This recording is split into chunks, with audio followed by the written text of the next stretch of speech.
There is a very specific feeling that hits you when you arrive in a new environment to start a business.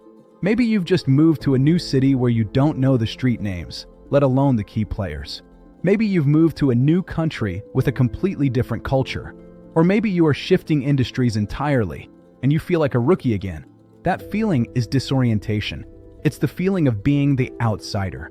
Voiceover during audience scene. And if you are an entrepreneur, that feeling is terrifying. Because your instinct is to move fast, to break things, to implement what worked for you in the past. But if you try to force your old map onto this new territory, you will get lost. I've seen brilliant business people fail because they tried to copy-paste their success from New York to Nairobi or from finance into farming. The key to succeeding in a new environment isn't about how quickly you can speak. It's about how deeply you can listen. If you want to plant roots in new soil, you need a three-phase approach: radical observation, genuine bridging, and adaptive action. First, radical observation. When you arrive, your ego wants you to be the expert. Suppress that ego. Your first month in a new environment shouldn't be spent pitching. It should be spent being a student. Become an anthropologist. Don't just look at the market data. Look at the street corners. How do people here make decisions? What do they value that isn't on a spreadsheet? What are the unspoken rules of trust in this specific community? In a new environment, assumptions are your enemy. Curiosity is your greatest asset, which leads to the second phase, genuine bridging. In an established market, you network. In a new environment, you need to build bridges. You are an unknown quantity. Trust is currently at zero. You cannot hack trust. You need local guides.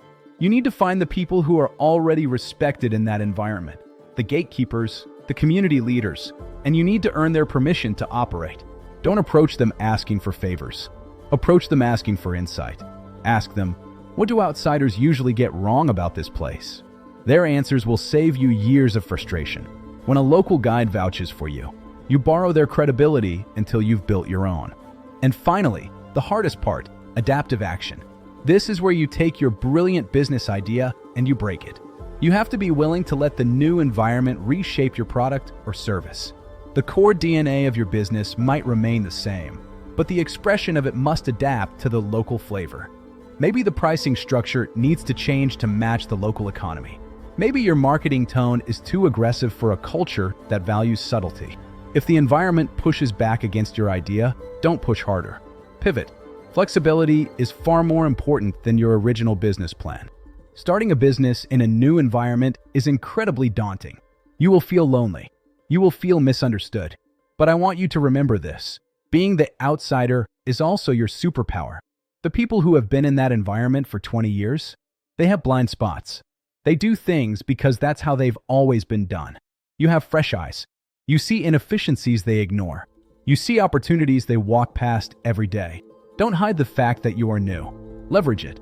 Combine your fresh perspective with deep respect for the new ground you are standing on, and you won't just survive in this new environment. You will redefine it. Thank you.